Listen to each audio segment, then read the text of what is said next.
বসে এসটিভির ব্যাকবোন হিসেবে বলা যায়, যাকে লিটারালি এসটিভির কিং বলা যায়। এন্ড সে কিন্তু তার টিমকে নিয়ে ম্যাচে নেমে গেছেন এবং তার পারফরম্যান্সটা পুরো এখানে বেশ দেখার চেষ্টা করবো আমরা। রাইট নাও নাইম যেখানে বসে অ্যাঙ্গেল ক্রিয়েট করার চেষ্টা করছেন, সামনে অপোনেন্টের টিমটা কিন্তু দেখতে পাচ্ছি রয়েছে এবং স্কুলে নক হওয়ার সম্ভাবনা রাখতে পারে, বাট নক হওয়ার সম্ভাবনা তর্ক অপোনেন্টের বেশি রয়েছে। ও মাই গড, 1v2 তিনি নিয়ে ফেলেছেন লিটারালি। কিছুক্ষণ আগে মনে হচ্ছে তিনি এখানে কি বা করতে পারবেন, বাট একাই করে দেখিয়েছেন যা তার টিম পুরো করতে পারতো একসাথে। This is the Naim কোয়াড্রা kill.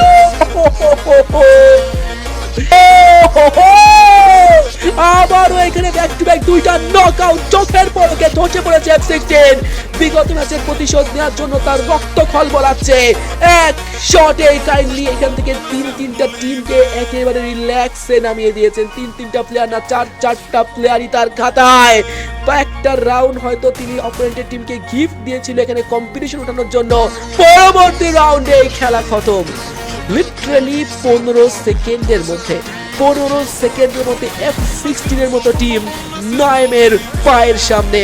O my god, পারলেও তার টিম খুব একটা স্ট্রাগল ফেস করছে।